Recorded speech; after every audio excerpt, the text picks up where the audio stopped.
بسم الله الرحمن الرحيم نحمده ونصلي ونسلم على حبيبه الكريم الأمين العزيز الرؤوف الرحيم أما بعد فأعوذ بالله من الشيطان الرجيم بسم الله الرحمن الرحيم وإذ قال موسى لقومه يا قوم لم تؤذونني وقد تعلمون أني رسول الله إليكم فلما زاغوا أزاغ الله قلوبهم والله لا يهدي القوم الفاسقين صدق الله العظيم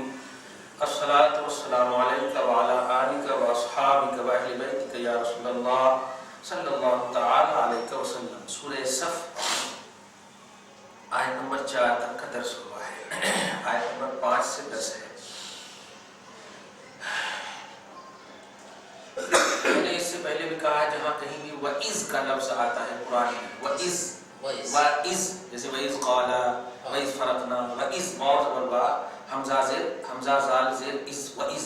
جہاں کہیں بھی آتا، پوری امت کے مفسرین جمہور مفسرین کا اتفاق ہے کہ وَإِذْ سے پہلے اذکر ہوتا، اذکر کا مطلب ہوتا ہے یاد کرو اے میرے حبیب، اذکر کا مطلب ہوتا ہے یاد کرو اے میرے حبیب، یعنی جو عنوان آگے آنے والا ہے وہ عنوان سے پہلے نبی پاک کو اللہ پاک مخاطب فرماتا ہے، یہ ہے یاد کرو میرے حبیب۔ کیا؟ اذ قال موسیٰ، جب موسیٰ نے اپنی قوم سے کہا، یاد کرو میرے حبیب جب موسیٰ نے اپنی قوم سے کہا۔ اب کیا کہا، کیسے کہا، وہ سے بات دیکھیے۔ اعلموا ان عدم وفائكم بالعهود لا ينقص شيئا من عظمته كما ان وفاءكم لا تزيد فيها لكن نقضكم الميثاق يؤذي النبي وإيذاء النبي مستلزم لإيذاء الله وبغضه۔ غور کیجیے کہ تم نے وعدہ کو جو وفا نہیں کیا، پیچھے تھے نا بے وفائی کرنا، کہ اللہ پاک کے نزدیک تم نے وعدہ کیا تھا کہ اگر ہمیں معلوم ہو جائے کہ کون سا عمل اللہ کو پسند ہے تو ہم اپنی جان سے اور اپنے مال سے اللہ کی بارگاہ میں خرچ کریں گے، یا اپنی جان اور مال کو خرچ کریں گے۔ تو اللہ پاک نے قتال کہا تھا کہ قتال تمہارے اوپر ہے، لیکن تم لوگ احد میں دیکھے پیچھے بھاگ گئے، تو تم نے وعدہ کو وفا نہیں کیا، تو بے وفائی کی۔ تو یہ بے وفائی اللہ پاک فرما رہا ہے کہ یہ بے وفائی کس کی ہے؟ تم نے نبی کے ذریعے سے میں نے وعدہ لیا تھا، اور اللہ فرماتا ہے کہ وعدہ کو توڑا، اور یؤذی النبی، نبی کو تکلیف دیا، ایذا دیا، اور ایذاء النبی مستلزم لإیذاء اللہ، اور نبی کو ایذا پہنچانا اللہ کو ایذا پہنچانا۔ یہ دیکھیں، نبی کو تکلیف دینا، اس کو یوں سمجھیں نبی کے خلاف کچھ بولنا اللہ کے خلاف بولنا، کیونکہ نبی اللہ پاک کے نمائندہ ہوا کرتے ہیں، نائب ہوا کرتے ہیں، جانشین، جو اللہ پاک چاہتا ہے وہ نبی کے ذریعے سے چاہواتا ہے۔ کہ کیا ہے، کیسے؟ سفیر بین العبد والمعبود، اللہ بندے اور اللہ کے درمیان وہ سفیر ہوتے ہیں، وہ رابطہ ہوتے ہیں، واسطہ ہوا کرتے ہیں۔ تو ایذاء نبی تو نے کیا، نبی کو ایذا دیا، اور یہ ایذا اللہ تبارک و تعالیٰ کو دینا ہے۔ اسی کو رسول پاک کو تکلیف ہونے والی تھی کہ اللہ پاک نے کہا یاد کرو میرے حبیب موسیٰ کو۔ سمجھ گیا؟ یعنی اب تکلیف میں ٹینشن مت لیجیے آپ، ایسی تکلیف میں نے جن کو نبی بنا کر بھیجا ہے، نبی کو تکلیف ہو چکی ہے، تو یہ مصطفیٰ کی تعلیف کے لیے، الفت کے لیے اللہ پاک فرما رہا ہے اذ قال، یاد کرو، یا اکمل الرسل، یاد کیجئے للمناقضین قصۃ تعزى اخیک موسیٰ الکلیم صلوات اللہ علیہ من قومہ، یاد کرو اس قصے کو جس قصے نے آپ کے بھائی موسیٰ کلیم کو ایذا پہنچایا تھا، اس واقعے کو۔ اب وہ واقعہ کیا تھا؟ جب موسیٰ نے اپنی قوم سے کہا تھا، حضرت موسیٰ علیہ السلام پر بتایا تھا میں نے کہ نامردی کا فتویٰ لگا، قوم نے کہا تھا، تو ایک پتھر کی وجہ سے ان کو اللہ پاک نے بنی اسرائیل کے سامنے ظاہر فرمایا، اور جب لوگوں نے دیکھا تو اللہ پاک کی قدرت کہ ہم لوگ جھوٹے ہیں۔ پارہ نمبر 22 میں اس کا تذکرہ ہے کہ یا ایھا الذین آمنوا لا تکونوا کالذین آذوا موسیٰ، اے ایمان والو ان قوم کی طرح مت ہونا، ان لوگوں کی طرح مت ہونا جن لوگوں نے موسیٰ کو ایذا پہنچایا، تکلیف دی۔ فَبَرَّأَهُ اللَّهُ مِمَّا قَالُوا، تو اللہ پاک نے موسیٰ کو بچایا، برات کیا موسیٰ اس چیز سے جس چیز کا موسیٰ پر عیب لگا تھا، وہ انین کا عیب لگائے تھے، مطلب نامردی کا۔ تو اللہ پاک نے پریکٹیکلی طور پر حضرت موسیٰ علیہ السلام کو، وہ اس کی شان ہے، ظاہر فرمایا تو قوم مکمل طور پر سیٹسفائی مطمئن ہو گئی تھی۔ تو ویسے ہی یاد کرو میرے حبیب، جب موسیٰ نے اپنی قوم سے کہا تھا، اس وقت جب موسیٰ کی بغاوت ہوئی موسیٰ کے خلاف، یعنی حین رموہ بالبغیۃ وعیروہ بالقدرۃ، یعنی مطلب یہ کہ بغیہ مطلب غلط الزام لگایا، یہی ترجمہ کیجیے، بیکار کا الزام لگایا اور نامردی کا فتویٰ لگایا۔ تو حضرت موسیٰ نے اس وقت کہا تھا، یا قوم، تمام ناداہم واضافہم الی نفسہ علی مقتضی ملائنۃ ارباب الرسالۃ مع اممہم، کیا کہنا اس وقت بھی جن لوگوں نے کہا تھا تو کہہ کر کے، یعنی ریجیکٹ والا جملہ تھا، تو ایسا ہے تو ایسا، اس وقت بھی اللہ کا یہ نبی کہہ رہا ہے میری قوم، جملے پہ غور کریں، ایک قوم نہیں کہا، ایک تہمت لگانے والے نہیں کہا، رسالت نہیں، ہاں یہاں پر عنوان دیکھیے، رسالت کا کانسیپٹ، دعوت کا کانسیپٹ، تبلیغ کا کانسیپٹ سمجھیے۔ تبلیغ کا کانسیپٹ یہ ہے کہ مبلغ ملائنت، نرم گفتار میں بھی، رفتار میں بھی، عاجزی، انکساری،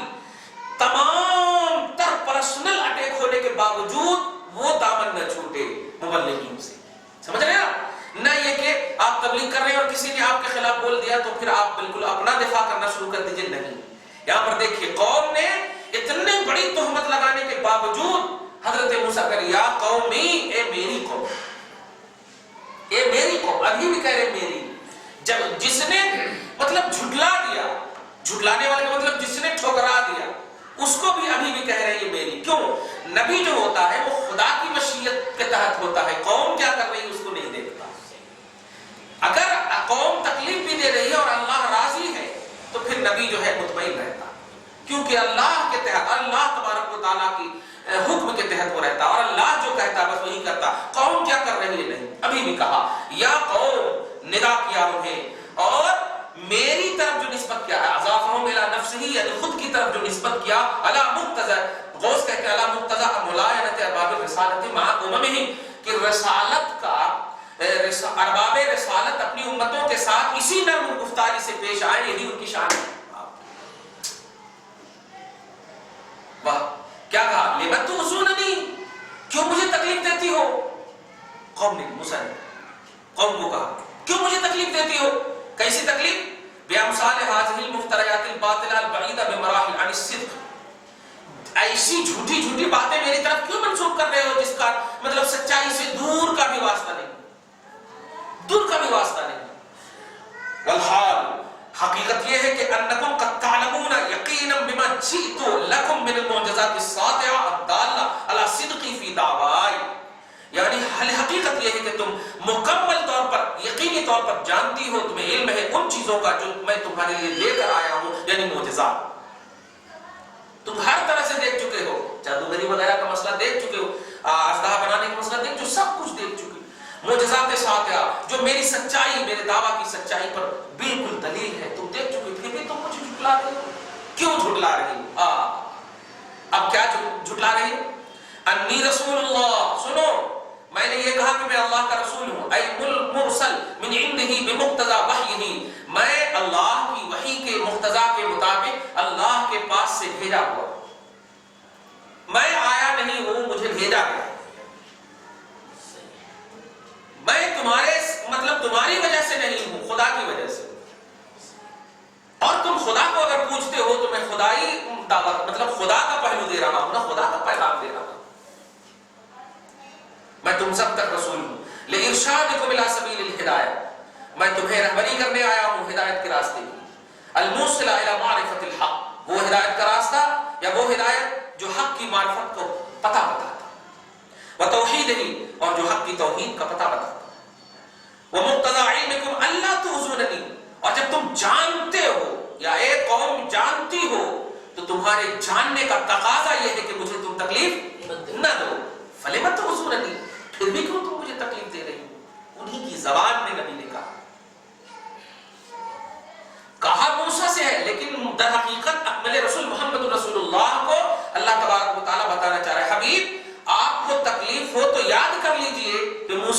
تکلیف ہو چکی ہے، اور جب میں راضی ہوں قوم کی تکلیف کو مت دیکھیے، میں راضی ہوں مجھے دیکھیے۔ وہ کلیم تھے، اب تو حبیب ہے، آپ کو تو اور زیادہ تکلیف ہوگی، آپ کا اسٹیٹس اعلیٰ ہے۔ لیکن جب یہ سب بتانے کے باوجود کہ فلما زاغوا، پھر جب یہ قوم ٹیڑھی ہو گئی، زاغوا ٹیڑھی ہو گئی، غوث کہتے ہیں ایمانوا عن الحق وانحرفوا عن مقتضى الفطرۃ الاصلیہ الالہیہ، یعنی حق سے پھر گئی اور فطرت اصلیہ اور الہیہ جو اللہ پاک نے جو نیچر اسلامی نیچر دیا تھا اس نیچر کے تقاضا سے منحرف ہو گئی، بدل گئی، تو عذاب اللہ پاک جو دلوں کو پھیرنے والا ہے اس نے بھی ان کے دلوں کو حق کے قبول سے پھیر دیا، حق کے قبول سے پھیر دیا۔ فضلوا عن سواء السبیل، تو سیدھی راہ سے گمراہ ہو گئے۔ واستحقوا الویل العظیم والعذاب العلیم، اور بڑی ہلاکت اور دردناک عذاب کے مستحق ہو گئے۔ دیکھا، اس سے ایک عقیدہ آپ کو ہم کو لینا ہے، جیسے وہ آٹومیٹک جو کبھی ابھرتا ہے، ہمیشہ ابھرتا کہ لوگ جو نہیں مانتے، تو یہ نہیں ماننے کا جو پہلو ہے یہ اللہ کروا رہا ہے، یہ بندے کر رہے ہیں۔ جملے کو غور کریں، نہیں جو مان رہے ہیں، جب آپ بولتے ہیں سب اللہ کی طرف سے ہے، جو بھی بندہ کرتا سب اللہ کی طرف سے ہے، تو ایک عقیدہ دیا نہیں، نیچرلی طور پر اللہ کا حکم جو تھا کہ حق کی اتباع کی اور باطل سے دوری، مطلب یہ کہ حق کی اور باطل دونوں کی پہچان اللہ تبارک تعالیٰ نے آپ کو کرا دی، دونوں کی پہچان، اور دونوں کی پہچان کے ساتھ ساتھ کہا تھا کہ حق کی اتباع کرنا اور باطل سے اجتناب کرنا۔ تو یہ حق کی اتباع اور باطل سے اجتناب بتا رہا ہے کہ بندے کے اختیار میں اللہ تعالیٰ نے نیچرلی طور پر دے دیا تھا، بندے کے اختیار میں، اس کو عالم امر بولتے ہیں، حکم کی دنیا۔ تو جب اللہ تعالیٰ بندے کو پیدا فرماتا ہے تو یہ آپشن اس کو دے دیتا ہے، کیا آپشن دے دیتا ہے کہ یہ دو چیز ہے، یہ حق ہے یہ باطل ہے، حق کا بدلہ یہ ہے، باطل کا بدلہ یہ ہے، یہ کرو گے تو یہ دوں گا، یہ کرو گے تو یہ دوں گا، اور یہ سب تمہارے حوالے۔ اقوال نمبر سورہ لا اقسم بہذا البلد میں آپ دیکھو، وہدیناہ النجدین، ہم نے خیر اور شر کی ہدایت دے دی ہے انسان کو، ہدایت دے دی کہ مطلب راستہ بتا دیا ہے کہ یہ خیر کا راستہ ہے اور یہ شر کا راستہ۔ سورہ دہر انسان میں بھی انا ہدیناہ السبیل اما شاکرا و اما کفورا، کہ ہم نے انسان کو راستہ تو بتا دیا ہے، اب وہ راستہ چن کر میرا شکر گزار بنے یا نہ چن کر ناشکرا بنے۔ ہم نے ایک آپشن دیا ہے، ایک کلیئر آپشن، اور اس میں دو آپشن ہے، اور سیکنڈ کا جو آپشن ہے اس کے اختیار میں دیا ہے۔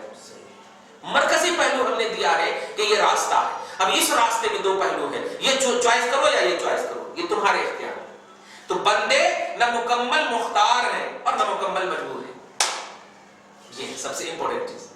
لہٰذا وہ پہلو کبھی نہ لائیے اپنے ہم دماغ میں کہ نہیں ارے یہ تو اللہ ہی نہیں، اللہ کی طرف سے کیا ہے، اللہ کی طرف سے مرکز ہے، اللہ کی طرف سے پوائنٹ ہے، اللہ کی طرف سے اصل ہے، اور اس اصل کے جو آپشنز ہیں وہ ہمارے تابع، ہمارے تابع۔ یہ موبائل دے دیا ہم نے، اب اس میں فون آیا، اب اس لال بھی دبانے کا آپ کو اختیار ہے اور ہرا بھی دبانے کا آپ کو اختیار ہے، یہ آپ کو اختیار ہے۔ یہ موبائل کی طرح ہے، انسانی فطرت موبائل کی طرح سے جب سمجھیں، اس کے جو آپشنز ہیں وہ استعمال کے کرنے والوں پر منحصر ہے، کیا کریں گے، اب کیا کرنا ہے وہ آپ کے اوپر منحصر ہے، سمجھ رہے؟ اور آپ جو کر رہے ہیں انگلی میں اللہ کا عالم کن ہے، کن کے ذریعے سے اس میں طاقت نہ ہو تو وہ بھی یوز نہیں کر سکتے، تو اللہ کی مشیت ہے اس میں کار فرما، لیکن بندے ہرگز نہ سمجھے کہ ہم مجبور ہیں، جو بھی ہم کر رہے ہیں اللہ ہی کی وجہ سے کر رہے ہیں، ایسا نہیں ہے، اللہ ہی نے جو دیا وہ حق ہی دیا ہے بس، لیکن باطل کی بھی شناخت کروایا ہے کہ وہ نہیں کرنا۔ جیسے آپ ایک دم چھوٹی سی مثال، کیا کہا آپ کو سیدھی راہ چلو، یہ سیدھی بتا رہا ہے کہ ٹیڑھی راستے ہیں تب نہ بتا، سیدھا جیسے راہ، اس کا مطلب یہ کہ دن ہے تب نہ، ہاں، تو اشیاء کی ضد جو ہوا کرتی ہے وہ آٹومیٹک سمجھنے والی چیز ہوا کرتی ہے، لہذا بندے اپنے آپ کو نہ مجبور سمجھے اور نہ مختار کل سمجھے۔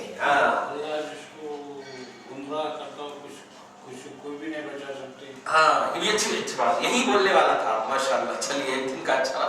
اللہ جسے گمراہ کر دے اسے کوئی ہدایت نہیں دے سکتا، اور اللہ جسے ہدایت دے اسے کوئی گمراہ نہیں کرتا۔ مراد یہ ہے کہ اللہ کے وہ بندے جو ہدایت قبول کرنا چاہے اسے کوئی گمراہ نہیں کر سکتا، اور وہ بندے جو گمراہی کو قبول کرے اسے کوئی ہدایت نہیں دے سکتا۔ قبول کرنا جو چاہے، سمجھ گئے آپ؟ یہ مراد ہے۔ اللہ جسے گمراہ، اللہ تعالیٰ تو پیدا ہی کیا پورے آپشن کے ساتھ۔ اس کی مثال میں دنیاوی طور پر یہ دیتا ہوں کہ ایک ملٹری ہے، آپ تو اچھے سمجھیں، اس کو جب بھیجتے ہیں کارگل یا کہیں پر تو پورے ساز و سامان کے ساتھ بھیجتے ہیں اور پورا پاور دے کر بھیجتے ہیں۔ ایسا نہیں کہ اگر کوئی حملہ آور ہو تو پھر وہ فون کریں گے اپنے کلکٹر کو کہ میں چلاؤں یا نہ چلاؤں، ایسا نہیں ہے، پورا پاور ہے آپ کو دفاع کرنا، یہاں تک کہ اگر لڑائی نہ ہو اور وہ ختم ہو جائے اس کی نوکری، ایک بھی گولی نہیں چلایا پھر بھی اسے ملٹری ہی کہتے ہیں، پورا اختیار تھا اس کو، سمجھ رہے نا؟ ایسے ہی بندے کی بندگی، اگر وہ اپنا اختیار یوز نہیں بھی کر رہا ہے تب بھی وہ مختار ہے، یوز کر رہا ہے تب بھی مختار ہے، سمجھ رہے نا؟ ہاں، یہ آپشن ہمیشہ سمجھیے گا۔ کچھ لوگ ہو جاتے ہیں جو انسانی تقاضے کی بنیاد پر بول دیتے ہیں ارے سب تکلیف میرے ہی کو دے دیا، ایسا نہیں ہے، ایسا نہیں ہے۔ آپ تکلیف کے وقت تو اللہ کو یاد کر لیے، لیکن جب خوشحال تھے کہاں یاد کیا؟ قرآن پاک میں کہا پارہ نمبر 11 میں اذا مس الانسان الضر دعانا لربه قائلا قائما، جب انسان کو تکلیف پہنچتی تو اٹھتے بیٹھتے ہر وقت مجھے پکارتا، اور فلما کشفنا عنہ ضرہ، اور جب میں اس کی تکلیف دور کر دیتا ہوں تو ایسا بھول جاتا ہے کبھی تکلیف نہیں ہوئی تھی۔ یہ اللہ پاک ہی بول دے رہا ہے، اور صحیح بات بھی ہے۔ آپ سوچئے نا، جس خوشی کی دنیا میں قدم رکھنے والا ہر انسان اس پل کو ہمیشہ کے لیے یادگار بنانا چاہتا ہے، وہی شادی کا پل ہے نا، لیکن بتائیے آج کا نوجوان کیا اس شادی کے پل میں خدا کو یاد کرتا ہے؟ سب سے حسین پل ہے اور ایسا عمدہ پل ہے کہ کیا کہنا، نہ بچپنا ہے نہ بڑھاپا ہے، جوانی کی بنیادی پل، اتنے حسین پل میں اللہ کو بھول گئے، اور اگر اسی وقت تکلیف ہو جائے تو پھر اللہ ہی اللہ، یہ کیسا؟ یہ تو سوتیلا سلوک ہو گیا۔ تو اللہ پاک آپ کو نہ مختار بنایا ہے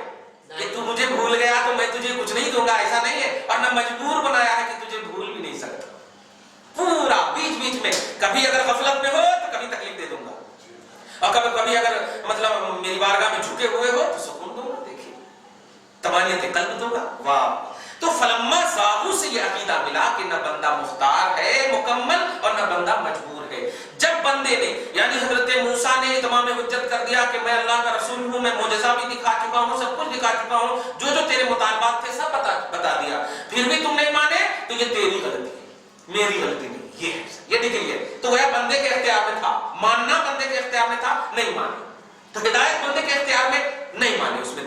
ازاغ اللہ قلوبہم، تب اللہ پاک نے بھی ان کے دلوں کو ٹیڑھا کر دیا، فضلوا عن سواء السبیل، وہ گمراہ ہو گئے۔ اور سنیے واللہ لا یہدی القوم الفاسقین، اور اللہ فاسق لوگوں کو ہدایت نہیں بخشے گا۔ صاحب کہتے ہیں نا فاسقون الخارجین عن مقتضى الفطرۃ الاصلیہ، جو اصلی نیچر سے پھر رہے ہیں۔ کبھی کبھی آپ دیکھیے، کبھی کبھی بولتا ہوں کچھ بچے کبھی ایسے بال بنا رہے ہیں کبھی ویسے بال بنا رہے ہیں۔ آپ 20 سال 30 سال پہلے کے زمانے کو اگر کبھی دیکھے ہوں گے تو گھوڑا چلانے سے پہلے کچھ لوگ گھوڑے کے بال وغیرہ بناتے تھے، دھیان میں آ رہا ہے؟ آپ سب نے واٹسپ نہیں، آپ دھیان لائیں کہ گھوڑے وغیرہ کبھی چلانے سے پہلے گھوڑے کے بدن کے بال پھر سر کے بال وغیرہ بڑے خوبصورت انداز میں کاٹتے ایسی اس طرح سے، مطلب جانوروں کے بال طرح طرح کے بنانے کا میں نے یہ رواج تو دیکھا، حدیث میں بھی یہی پہلو ہے اسلام میں، لیکن آج بچوں کو دیکھیے تو اس طرح سے لگ رہا کارگل کی تصویر بنا رہے ہیں بچے، غور کر رہے ہیں آپ؟ تو اب بچے خود اگر گمراہ ہو تو اللہ پاک ہدایت نہیں دے سکتا ہے، مطلب نہیں دیتا، قادر تو ہے لیکن کیسا ہے تو؟ ارے تجھے مرد بنایا، مرد، تیری پہچان خود مٹا رہا ہے، کمال ہے، مرد بنایا میں نے، ارے عورت کو عورت بنایا تو وہ ٹکلی نہیں ہو رہی، صحیح ہے، وہ اپنی پہچان باقی رکھ لے گی، یہ مرد بنایا ہے اپنی پہچان باقی کر رہا ہے۔ اللہ اسی کی طرف اشارہ کر رہا ہے، لا یہدی القوم الفاسقین، وہ ان لوگوں کو ہدایت نہیں دیتا، الخارجین عن مقتضى الفطرۃ الاصلیہ التي هی الہدایہ، وہ جو نیچرلی فطرت کے تقاضے سے دور ہے، اور وہ نیچرلی فطرت کیا ہے؟ وہ ہدایت ہے جو حق اور اس کی توحید کی طرف راستہ بتاتی تھی، حق اور اس کی توحید کی راستہ بتاتی تھی۔ اب جو آیت کریمہ آنے والی ہے آیت نمبر 6، وہ حضرت عیسیٰ کے بارے میں، تو حضرت موسیٰ کے عنوان سے دو بات قابل ذکر ہے یہاں پہ۔ ایک بات تو یہ ہے کہ اللہ تعالیٰ اپنے حبیب کو سب سے زیادہ چاہتا،